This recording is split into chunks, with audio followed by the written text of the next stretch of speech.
우리 시간 함께 보실 말씀은 고린도전서 15장 말씀입니다.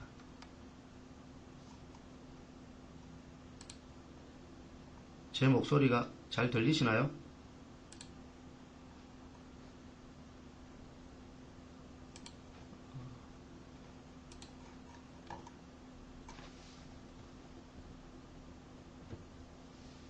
우리 고린도전서 15장 1절에서 10절 말씀.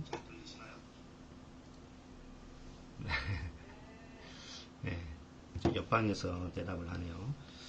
네, 고린도전서 15장 1절에서 10절.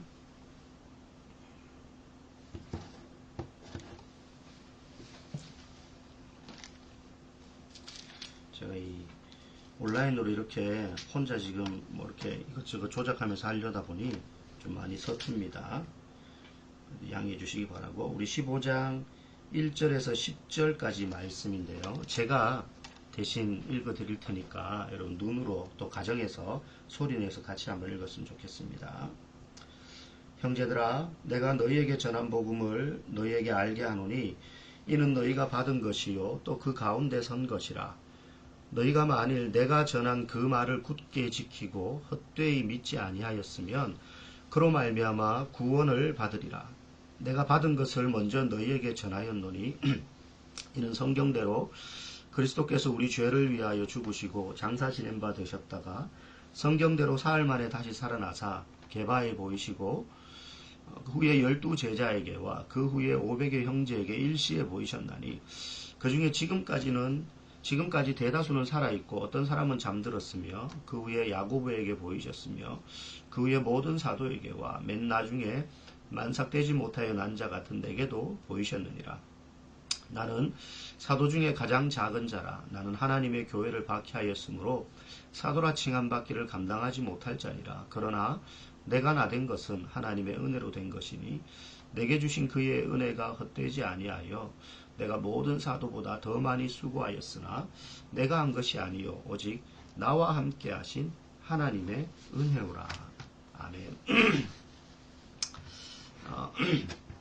제가 주중에 이제 코로나에 저희 가족들이 다 확진되고 저도 코로나에 확진이 되었는데 뭐 다른 증세는 좀 경미한데 약을 먹고 하니까 괜찮은데 이 콧물이랑 목소리가 좀 많이 좀 좋지 않은 것 같더라고요. 목이 많이 따갑고 해서 부득이하게 오늘 찬양을 제가 인도하지 못하고 영상으로 음악으로 대체를 하게 되었습니다.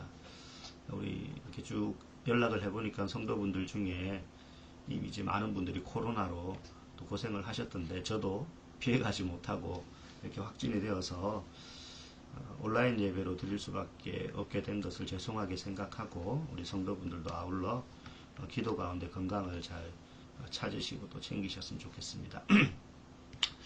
오늘 본문 말씀 역사적 부활이라는 제목으로 함께 은혜를 나누고 싶습니다.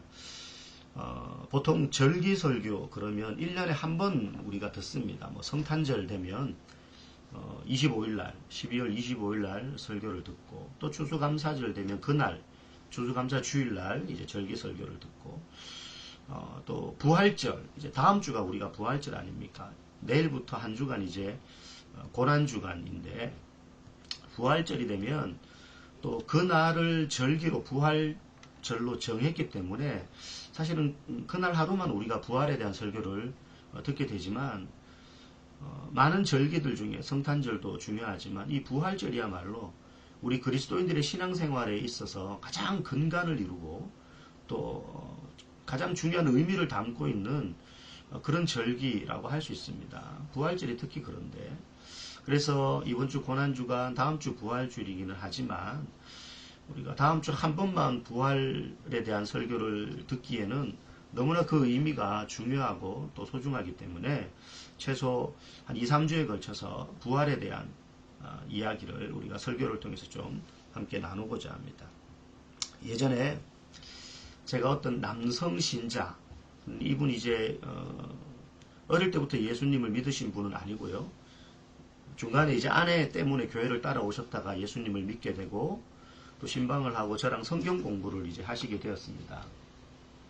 그래서 성경 공부를 하는데 뭐 공부하다 보면 복음서를 또 이렇게 쭉 배우잖아요. 그래서 그 속에 있는 예수님의 설교, 또 비유, 또 가르침, 교훈, 이런 걸 이제 막 듣다가 보니까 너무 좋은데, 자기도 뭐 원수를 사랑하고 인내하고 가난한 자들과 같이 함께 하시는 그런 예수님의 이야기를 들으면서 그게 너무 좋은데 딱 한 가지 마음에 걸리는 게 있다는 거예요. 그래서 그게 뭡니까 하니까 예수님이 부활하셨다.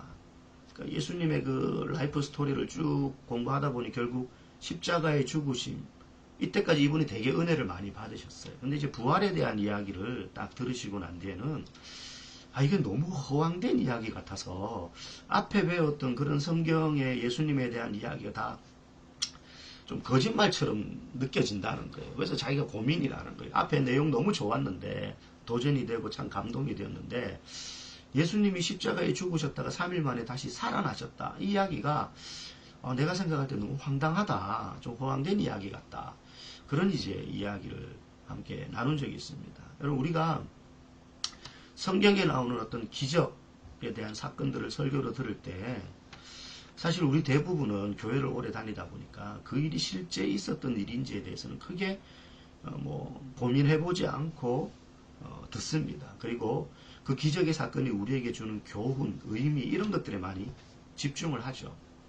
하지만 우리가 예수 그리스도를 믿는 그리스도인으로서 신앙생활할 때 기억해야 될 중요한 한 가지는 우리가 믿는 기독교 신앙은 실제 일어났던 역사적 사건 위에 서 있다는 것입니다. 모든 종교에는 어떤 기적적인 사건과 그리고 그 사건의 중심이 되는 영웅들의 이야기가 나옵니다. 영웅담이 나오죠. 그리고 놀라운 사건들이 나옵니다. 그런데 그런 사건이나 기적적 사건이나 영웅담, 예를 들면 우리나라 한민족의 단군신화, 또 서구의 그리스 로마 신화, 우리 이런 이야기 많이 듣고 또 책으로도 접해왔습니다. 그런데 우리가 단군 신화도 좋고 그리스 로마 신화도 좋은데 그런 것들을 우리가 듣거나 읽을 때 그 이야기 속에 등장하는 일들, 곰이 사람이 되고 제우스 신이 나오고 여러 가지 이야기들이 있지 않아요. 프로메테우스가 인간 세상에 불을 가져다 줬다. 이런 신화들을 듣고 읽으면서 이게 정말로 일어났던 일일까 그렇게 진지하게 생각하지 않습니다. 여러분, 그렇죠? 왜냐하면 그 신화들이 진짜인지 가짜인지 보다 그 이야기 속에 그 이야기가 가르쳐주는 교훈이 우리에게 더 필요하기 때문입니다.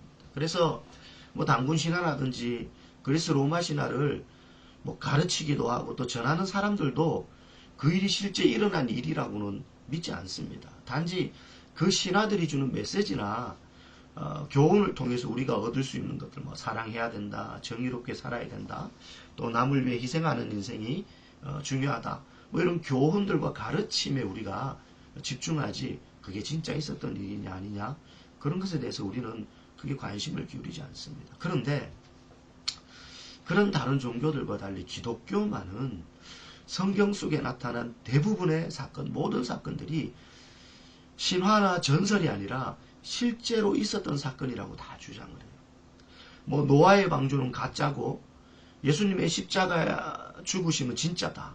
그러나 부활은 또 가짜다. 이렇게 주장하지 않는다는 거죠.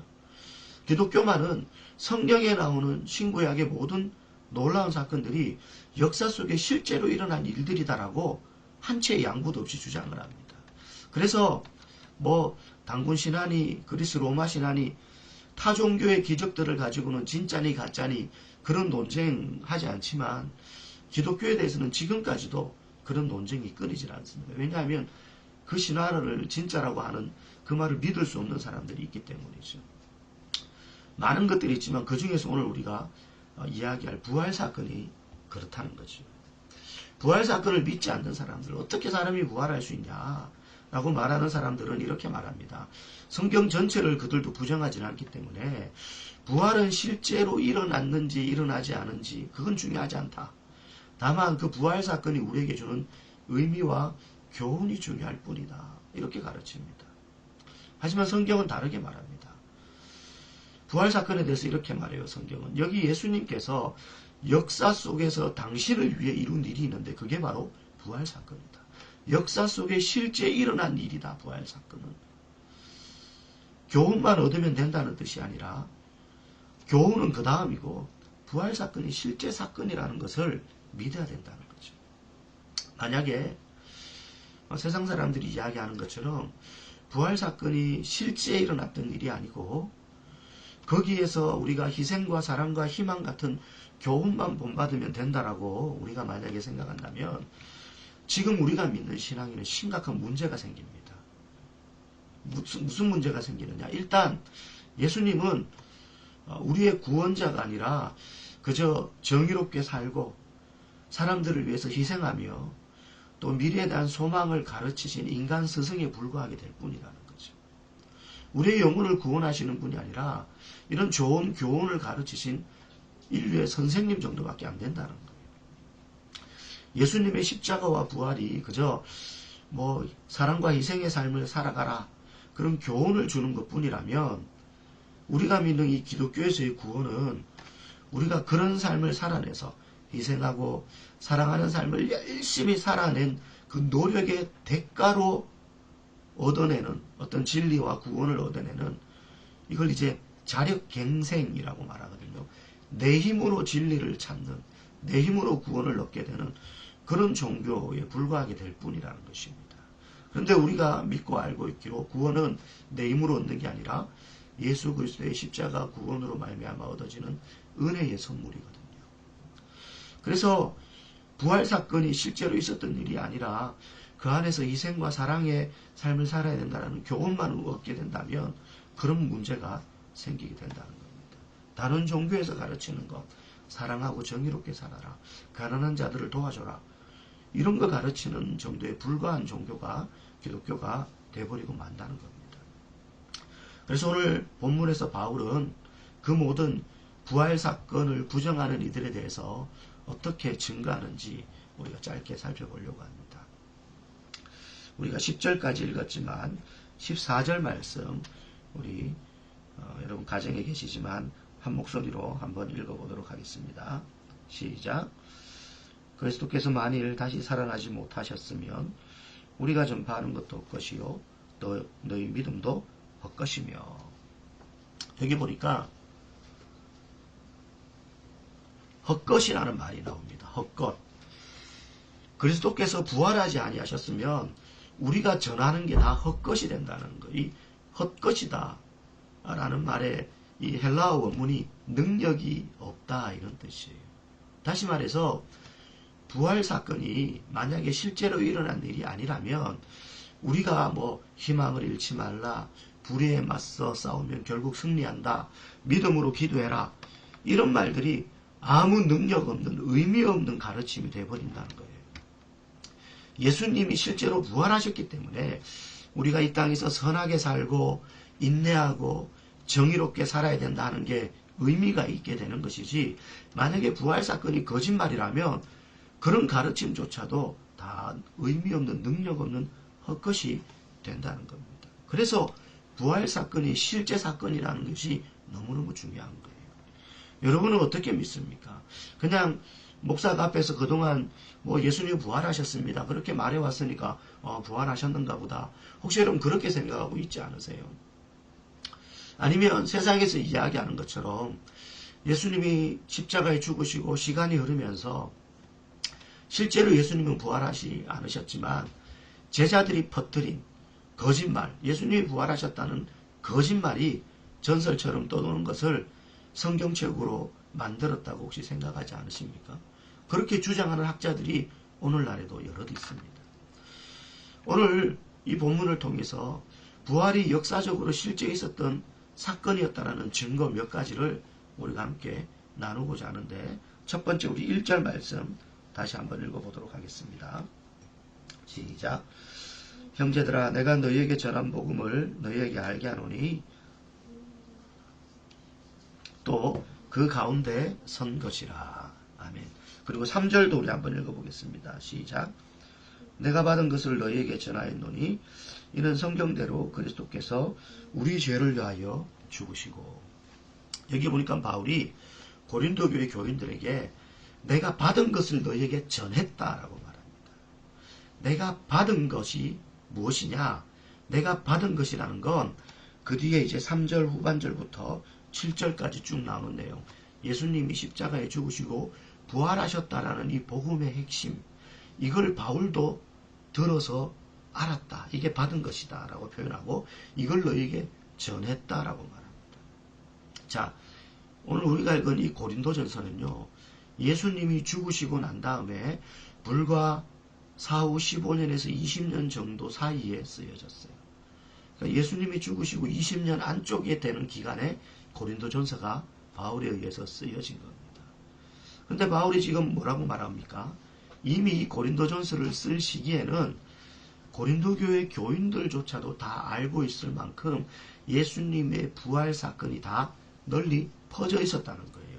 그래서 너희들이 이미 받은 그걸 내가 지금 다시 전한다는 겁니다. 그러니 바울이 3절에서 7절에서 말하는 것처럼 예수님이 부활하셨다라는 내용을 이 고린도 교인이 이미 알고 있는데 이 고린도전서를 쓰는 시기 15년에서 예수님 사후 20년 그 이전보다 먼저 심지어는 예수님이 죽으시고 몇 개월이 지난 시점부터 제자들에 의해서 이 부활 사건이 유대를 넘어서 아시아 전역으로 막 알려지고 있었다는 거거든요. 그러니 적어도 그 시기쯤에 이 고린도 교회 교인들도 예수님이 부활하셨다는 사실을 이미 알고 있을 만큼의 널리 알려진 사실이라는 겁니다. 이게 예수님이 부활하셨다는 것이 실제 역사적인 사건이었다는 첫 번째 증거가 되고요. 두 번째는 원래 유대인들은 개인의 부활을 믿지 않는 사람들이었다는 거예요. 이게 무슨 말이냐? 유대인들은 언젠가 구원자이신 메시아 그리스도가 예수님을 그들은 그리스도 메시아라고 믿지 않았으니까요. 그러나 어쨌든 예수님이 아닐지라도 구약에 예언된 메시아가 이 땅에 오셔서 언젠가 이 세상을 심판하실 때 이 세상은 종말을 맞이하게 될 텐데 그때 하나님을 믿는 하나님의 백성들은 일시의 죽음 가운데서 부활을 맞이하게 될 거다. 이건 믿었어요. 그러나 그 메시아가 오셔서 일시의 사람들이 부활하기 이전에 역사의 어느 순간에 개인이 부활한다? 이건 유대인들이 믿지 않는 교리요 상식이었어요. 그런데 오늘 본문에 등장하듯이 3절에서 7절 쭉 나오는데 부활하신 예수님을 만난 사람들에 대해서 바울이 이름을 언급하는 많은 사람들이 나옵니다. 베드로, 12제자, 500여 형제, 그리고 야고보. 여기서 야고보는 예수님의 형제 야고보를 이야기해요. 그리고 그 외의 모든 사도들 이렇게 쭉 언급하는데 이 사람들은요 대부분 유대인들이에요. 그러니 적어도 오늘 본문에만 바울이 알고 있는 수백 명의 유대인 남녀가 거의 예수님이 돌아가시고 40일 동안 이 땅에 계셨는데 그 40일 내에 부활하신 예수님을 만났고 보았고 그 사실을 믿고 그분을 참된 구주로 경배했다는 거예요. 이건 개인의 부활을 하나님에 대한 신성모독으로까지 여기는 유대인들에게는 있을 수 없는 일이에요. 이런 일이 가능하려면 그것이 실제로 일어난 사건이고 부활하신 예수님을 그들이 직접 목격한 일이 아니면 설명할 수가 없는 일이라는 거예요. 유대인들이 개인의 부활을 그렇게 믿을 수밖에 없었던 것은 바로 예수님이 실제로 부활하셨던 것을 그들이 목격했기 때문이라는 강력한 증거가 됩니다. 세 번째로 예수님의 부활이 실제 사건이라는 증거 중에 하나는 이런 모든 일들, 성경에 기록된 일들, 바울이 이런 사람들이 예수님이 부활한 걸 목격했다 하는 것들조차 사실은 거짓말이야. 그거는 다 날조된 이야기야. 왜곡된 말이야. 라고 주장하는 사람들의 주장이 있었는데 그래서 바울이 6절에 뭐라고 이야기합니까? 6절 말씀을 한번 읽어보겠습니다. 시작. 그 중에 지금까지 대다수는 살아있고 어떤 사람은 잠들었으며. 오늘 보니까 유대인들이 여러분 아무런 의심 없이 바울이나 이런 사도들이 예수님 다시 살아나셨습니다. 그렇게 주장했다고 해서 그걸 그냥 의심 없이 덥석 믿었다고 생각하면 안 됩니다. 그들은 개인의 부활을 교리적으로도 인정할 수 없었던 사람들이에요. 예수님의 부활 사건은 그래서 당시 유대인 사회에서 그들이 수천 년 동안 믿어왔던 신앙관을 완전히 뒤집어 엎는 사건입니다. 그들이 옳다라고 생각했던 개인의 부활은 있을 수 없어라고 믿었던 그걸 완전히 뒤집는 사건이에요. 자신들이 조상 때부터 배워왔던 교리와 가르침을 다 뒤집어 엎는 그런 사건을 이들이 받아들이고 그것을 다른 사람들에게 목숨을 걸고 가르침을 믿었다는 것은 도저히 부인할 수 없는 실제 사건을 그들이 경험했다는 것인데, 중요한 건 그걸 경험한 사람들이 지금도 대다수는 살아있다는 거예요. 살아있다는 거예요. 여러분 보십시오. 부활 사건에 대해서 예수님이 살아계실 때도 이런 일이 일어날 것이다라고 예고하셨습니다. 그리고 실제로 부활하셨고 그것을 목격한 사람이 수백 명이나 있었을 뿐만 아니라 법정에서 실제로 증언할 수 있는 증인들이 생존해 있는 시점에 바울이 이 성경을 쓴 거예요. 이 성경의 사실 여부를 얼마든지 사람들에게 확인할 수 있었다는 겁니다. 이것보다 더 많은 부활에 대한 명확한 증거들이 있습니다. 빈 무덤에 대한 이야기, 그리고 여인들의 기록, 성경은 아니지만 역사 속에 실제하는 빌라도 유대의 총독, 그 당시 예수님을 재판했던, 십자가에 달리도록 넘겨주었던 빌라도가 당시에 로마 황제에게 썼던 보고서, 이런 역사적 유물들이 다수 존재합니다. 이런 것들은 이제 차후에 우리가 차차 다루기로 하고요. 그런데 이런 부활의 증거들을 앞에 두고도 중요한 게 있습니다. 그래서 어쩌라는 거냐는 거예요. 한마디로 그래, 부활이 교회가 이야기하는 대로, 당신들이 이야기하는 대로 역사적 사실이라고 치자. 그래도 나의 이성적인 머리로는 도저히 믿어지지 않는다. 앞에 그 예화에 말씀드렸던 그 남자 성도분처럼 어떻게 인간이 죽었다고 살아나는 게 그게 과학적으로 입증 가능하냐는 거죠. 이성적으로 납득이 안 된다는 거예요. 그래서 도저히 안 믿어진다는 거죠. 근데 여러분, 우리가 삶을 살아가는데 인간의 삶의 기초가 되고 근원이 되는 요소들은 사실은 이성적으로 과학적으로 입증 불가능한 것들이 대단히 많습니다. 아니, 입증 가능한 것이 거의 없어요. 예를 들면 인간이 어떻게 동물과 다르게 우리는 도덕적이고 윤리적인 가치관을 가지고 살아가는가. 그래서 남의 것을 훔치면 안 되고 다른 사람에게 친절히 대해야 된다는 것, 이걸 우리는 당연하게 생각하고 지금 다 살아가는데, 왜 그렇게 생각하는지 이걸 과학적으로 이성적으로 입증한다는 게 불가능합니다. 무슨 방법으로 이걸 입증하겠습니까? 왜 사람만 부끄러움을 느끼고 수치심을 느끼냐는 거예요. 왜 인간만이 그림을 그리고 음악을 만들며 연극을 하는지, 왜 그런 걸 보고 감동을 받는지, 왜 정서적인 교감을 하는지, 그 이유에 대해서도요, 과학적으로 이성적으로 전혀 입증되지 않았고 입증할 수도 없어요. 그냥 철학적으로 이런 이유 때문 아니겠는가라고 그냥 주장할 수 있을 뿐이에요. 그럼에도 인간은 그렇게 동물들과 다른 존재야 라고 알고 그저 믿고 있을 뿐입니다. 이거 과학적으로 이성적으로 아무도 입증한 바 없고 입증하지도 못해요. 그와 마찬가지로 예수 그리스도의 부활에 대한 것도요, 많은 증거와 사실들이 있다 하더라도 나는 그거 이성적으로 입증이 안 돼서 과학적으로 증명이 안 되니까 못 믿겠어 라는 문제 앞에서 결국은 앞에 말씀드린 윤리적 도덕적인 측면을 인간이 가지고 있고 또 여러 가지 문학적인 예술적인 차원의 삶을 사는 것이 입증되지 않더라도 그냥 인간은 그런 존재라고 믿고 아는 것처럼 예수님의 부활에 대한 증거와 사실들이 있다 하더라도 결국 그리스도인이 되려면 믿음이 작용해야 된다는 것입니다. 네? 증거와 사실이 있어도, 아니 부활하신 예수님을 내가 직접 보았다 할지라도 그 본 예수님이 나의 구주로 믿어지는 것은 믿음이라는 영적인 작용이 있을 때라야 가능하게 된다는 거예요. 그래서 오늘 바울은 9절 10절 본문에서 자신이 그리스도인이 되고 사도가 된 것은 은혜다라고 3번이나 은혜라는 말을 사용하고 있어요. 왜 그러냐? 바울은요, 원래 그리스도인이 되기 전에 누구보다도 철저한 유대인이었습니다. 율법에 대해서 능통한 사람이고 철저히 율법을 지켜왔던 사람이에요. 스스로 바리새인이라고 자부심을 가졌던 사람이에요. 그러니 그도 개인의 부활을 믿는 그리스도인들을 저주했고 미워했습니다.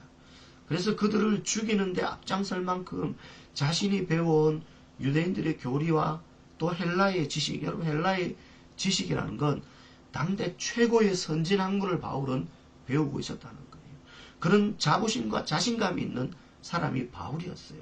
그런데 그런 그가 부활하신 예수님을 만나고 난 다음에 자신이 가지고 있던 지식이 얼마나 하찮은지, 유대교에 대한 그가 가지고 있던 열정이 얼마나 안개 같은 것이었는지 그걸 깨닫고 나니 마음이 열리고 믿음의 눈으로 그리스도를 바로 볼 수 있게 되었는데, 그때 믿음이 은혜로 주어졌기 때문에 가능했다는 거예요.